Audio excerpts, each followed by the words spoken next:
मुलांच्या टिफिनसाठी रोजच आपण भाजी सोबत चपाती देतच असतो. चपातीसाठी पीठ बनवताना थोडासा बदल केला ना अशीशी पौष्टिक चपाती बनून तयार होईल. वयस्कर लोकांसाठी सुद्धा अशीशी ग्लुटेन फ्री चपाती बनून तयार होते. या एकाच पिठापासून 10 पेक्षा जास्त पदार्थ आपण बनवू शकतो. चपाती असू दे, भाकरी असू दे, अतिशय मऊ होतात आणि थालीपीठ बनवले तर मस्त खुसखुशीत आणि खमंग बनतात. तर गहू न वापरता अतिशय पौष्टिक रोजच्या चपातीसाठी पीठ कसं बनवायचं ते पाहूयात. याला आपण मिलेट्सची चपाती सुद्धा बोलू शकतो. वजन कमी करणाऱ्यांसाठी सुद्धा हे प्रीमिक्स अतिशय उपयोगाचं ठरणार आहे. तर त्यासाठी सगळ्यात अगोदर इथे मी नाचणी घेतलेली आहे.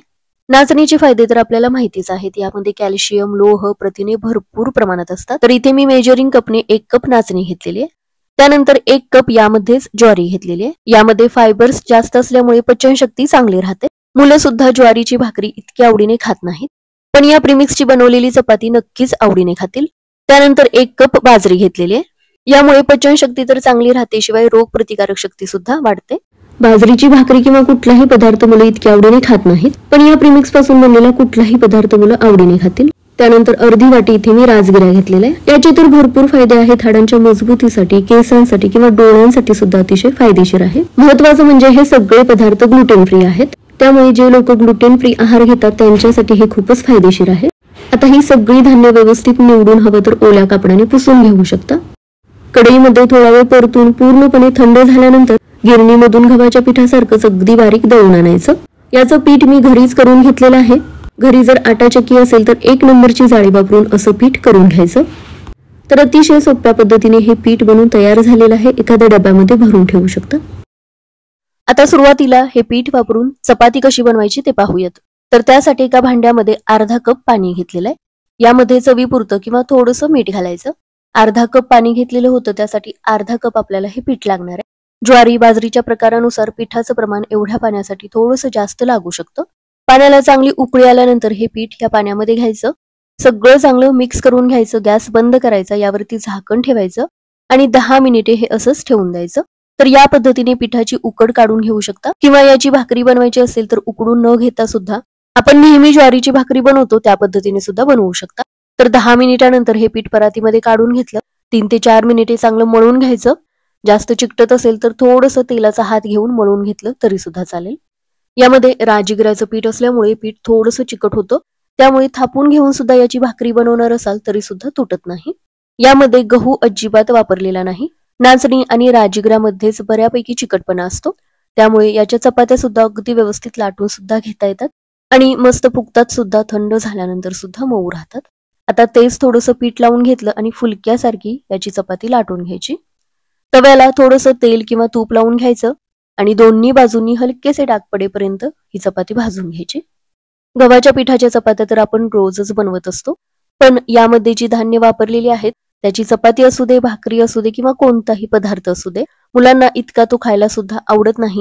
त्यामुळे जास्त करून या धान्यांचे पदार्थ आपण बनवत नाही. पण असं जर हे पीठ बनवून ठेवलं तर जास्त दिवस चांगलं टिकतं सुद्धा आणि निदान आठवड्यातून 2 ते 3 वेळा तरी मुलांच्या टिफिनला अशी चपाती आपण देऊ शकतो. वरून थोडंसं तूप किंवा तेल सुद्धा लावून घेऊ शकता, किंवा वजन कमी करणाऱ्यांसाठी तेल किंवा तुपाचा वापर नाही केला तरी सुद्धा चालेल. तर अशी ही मस्त पौष्टिक मऊसूत चपाती बनवून तयार झाली. बनवायची पद्धत तर अतिशय सोपी आहे आणि चवीला सुद्धा या चपात्या अतिशय छान लागतात. तर या पिठापासून अतिशय सोप्या पद्धतीने चपाती किंवा भाकरी बनवू शकता. कोणत्याही प्रकारची भाजी, आमटी असू दे, चवीला अतिशय छान लागतात. मुलांच्या टिफिनसाठी तर देऊ शकता किंवा वयस्कर लोकांसाठी गरमागरम याची भाकरी सुद्धा बनवू शकता. आता याच पिठापासून मस्त खमंग खुसखुशीत थालीपीठ कसं बनवायचं ते पाहूयात. तर त्यासाठी एका भांड्यामध्ये अर्धा कप हे पीठ घेतलं. यामध्ये 1 चमचा ठेचून घेतलेली मिरची आणि लसूण घेतला. बारीक चिरून घेतलेली कोथिंबीर आणि मेथी सुद्धा घेतली. त्यानंतर बारीक चिरून घेतलेला कांदा घेतला. चवीपुरतं मीठ घालायचं. थोडीशी हळद घेतली. यामुळे थालीपीठाला रंग सुद्धा चांगला येतो. गरम मसाला थोडासा वापरू शकता. सगळं चांगलं मिक्स करून घ्यायचं. थोडं थोडं पाणी घालून घट्ट सरस हे भिजवून घ्यायचं. यामध्ये थोडीशी मेथी वापरलेली आहे. मेथीच्या ऐवजी कोणत्याही बारीक चिरून घेतलेल्या भाज्या वापरू शकता. तर हे पहा, असं हे घट्ट सरस भिजवून घ्यायचं, कारण हे भिजवून घेतलेलं पीठ लगेच सैलसर होऊ शकतं. थोडंसं घट्ट सरस पीठ असेल तर थापून घ्यायला सुद्धा सोपं जातं. तव्यावरती टाकताना किंवा थापून घेताना तुटत नाही. तर आपण नेहमी बनवतो त्याच पद्धतीने याचे थालीपीठ बनवू शकता. यामध्ये तुम्हाला आवडतील किंवा मुलांना आवडतील त्या बारीक चिरून घेतलेल्या भाज्या वापरू शकता. थालीपीठासोबतच कोणत्याही प्रकारच्या टिक्कीमध्ये सुद्धा हे पीठ वापरू शकता किंवा या पिठाचा वापर करून वेगवेगळ्या भाज्यांचे पराठे सुद्धा बनवू शकता. एकदा जर याचं पीठ बनवून ठेवलं तर भरपूर पदार्थांमध्ये याचा वापर करू शकता. या पिठापासून इडली, डोसा किंवा आप्पे सुद्धा बनवू शकता. सगळे पदार्थ अतिशय पौष्टिक तर बनतीलच, पण सगळ्यात महत्वाचं म्हणजे ग्लुटेन फ्री पदार्थ बनून तयार होतील. तर या पद्धतीने दोन्ही बाजूनी थालीपीठ चांगलं भाजून घेतलं. थालीपीठाला रंग सुद्धा मस्त येतो आणि अतिशय खमंग हे बनतात. गरमागरम हे थालीपीठ दह्यासोबत मुलांच्या टिफिन मध्ये सुद्धा देऊ शकता किंवा सकाळच्या नाश्त्यासाठी सुद्धा गरमागरम बनवू शकता. मुलांना सुद्धा रोजच्या टिफिनला चपाती खाऊन कंटाळा आलेला असतो, त्यामुळे आपण भरपूर नवीन नवीन प्रकारचे पदार्थ तर बनवतच असतो.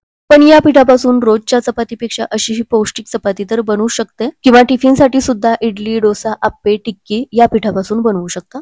पूर्णपणे थंड झाल्यानंतर सुद्धा याची चपाती अतिशय मऊ आहे आणि हे पहा थालीपीठ सुद्धा मस्त खुसखुशीत खमंग झालेलं आहे. तर मुलांपासून वयस्कर लोकांपर्यंत अतिशय पौष्टिक असणारं असं हे पीठ नक्की बनवून पहा.